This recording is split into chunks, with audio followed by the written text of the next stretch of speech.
हे शहर चालवतंय प्रशासन की एखादा विनोदी सर्कस? कारण सोनवणे वस्ती पिंगळे रस्त्यावर जे दिसतं ते पाहून कोणाच्याही अंगावर शहारे येतील. रस्त्याच्या मध्यभागी खड्डा, रस्त्याच्या मध्यभागी इलेक्ट्रिक पोल आणि फुटपाथवर लोखंडी रॉड्स. ही चूक नाही, ही प्रशासनाची निर्लज्ज निष्क्रियता आहे. सोनवणे वस्तीचा पिंगळे रस्ता, हा रस्ता बनवला तेव्हा छान केला होता.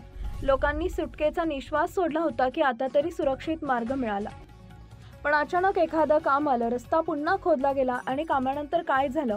खड्डा तसाच ठेवला गेला, ना दुरुस्ती, ना भराव, ना तपासणी. आणि त्यात आणखी धक्कादायक म्हणजे रस्त्याच्या अगदी मध्यभागी इलेक्ट्रिक पोल पण उभा आहे. गाड्या वळतात, पायी चालणारे वाचतात आणि या गोंधळात रोजचा धोका वाढत जातो.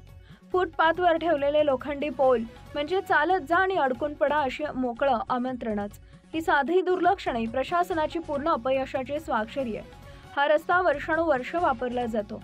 येथील नागरिक, महिला, मुलं, वृद्ध सगळेच या खड्ड्याच्या आणि पोलच्या दरम्यान जीव काढत प्रवास करतात.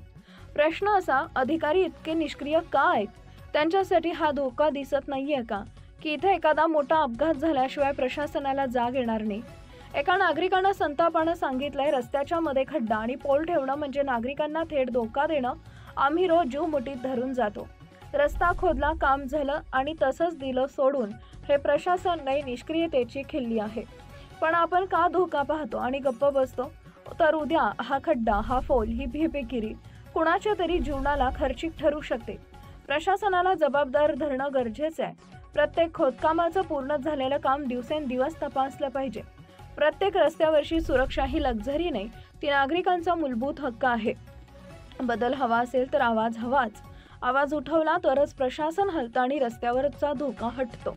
रस्त्यात खड्डा नव्हे, प्रशासनाच्या मानसिकतेचा खड्डा पडलाय.